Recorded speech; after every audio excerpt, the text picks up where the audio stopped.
Le secret des champions. Salut à tous, aujourd'hui on va voir en 3 points comment améliorer notre nage du crawl et surtout on va prendre l'exemple sur les professionnels de la natation pour développer un crawl plus efficace et surtout devenir plus à l'aise dans cette nage-là. En 1, on développera la gestion du souffle. En 2, on parlera de l'amplitude de nage. Et enfin, 3e point, on parlera de la force et de la traction sous la surface. N'oublie pas le pouce bleu et de t'abonner. Let's go!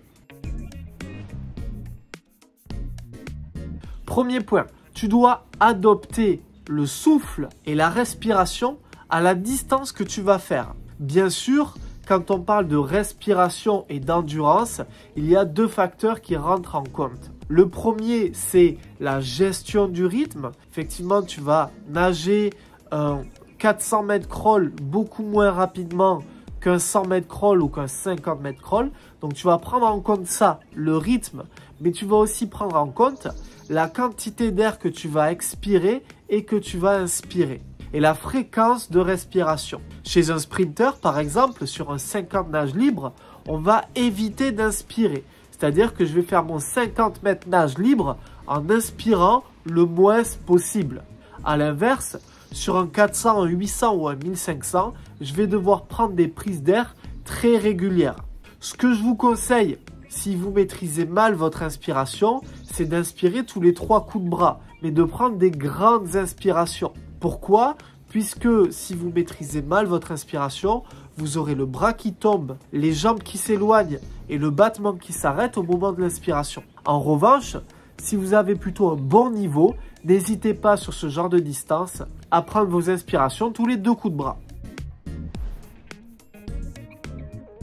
Deuxième point, l'amplitude de nage. On voit chez les professionnels qui sont capables de nager très vite avec très peu de coups de bras. Et c'est ce qui va nous intéresser, cette notion d'efficacité. Être capable de nager avec peu de coups de bras signifie avoir une belle traction sous la surface, avoir un battement qui emmène votre nage et également s'étirer et s'engager vers l'avant à chaque coup de bras. Et vous, c'est exactement ce que vous devez rechercher. S'étirer et s'engager vers l'avant à chaque coup de bras. Troisième point, très important, c'est la force que vous exercez sous la surface. Avant de développer ce point-là, je vais vous demander simplement combien de coups de bras vous faites par 25 mètres crawl. Marquez-me-le en commentaire, comme ça on pourra voir un petit peu quel type de public regarde ces vidéos. Disons qu'en dessous de 20 coups de bras, ça commence à être raisonnable. Attention, il ne faut pas dénaturer la nage. Votre pouce bleu si vous voulez que je développe davantage cette notion d'amplitude en crawl. Revenons-en à notre 3e point, la force sous la surface et la traction de bras. La force, c'est 2 éléments.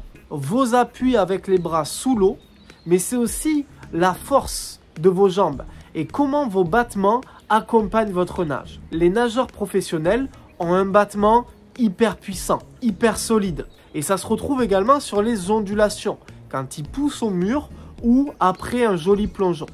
Mais ils ont également beaucoup de force sous la surface. Un principe que vous pouvez retenir de cette vidéo, c'est que vous devez être fort et puissant sous l'eau et très relâché hors de l'eau. Pour un maximum de force, vous devez exercer vos appuis avec votre main et votre avant-bras contre le volume d'eau. Et essayez d'exercer un appui progressif en sentant un maximum de volume sous votre main et votre avant-bras et pousser ce volume loin derrière. Avec ces 3 points, la gestion de votre souffle, votre amplitude de nage et votre force, vous avez quelques éléments qui vont vous permettre d'améliorer votre nage du crawl. Aujourd'hui, si vous souhaitez nager beaucoup plus longtemps, j'ai ouvert un nouveau programme, c'est inédit, sur l'endurance en crawl. C'est mon pack endurance et vous pourrez retrouver le lien dans la description. Vous pouvez y accéder dès maintenant, c'est ouvert à tous, pour tous les niveaux. On se retrouve à l'intérieur. N'oubliez pas de vous abonner à cette chaîne YouTube et le petit pouce bleu. C'était Malcolm, je vous dis à très bientôt. Ciao.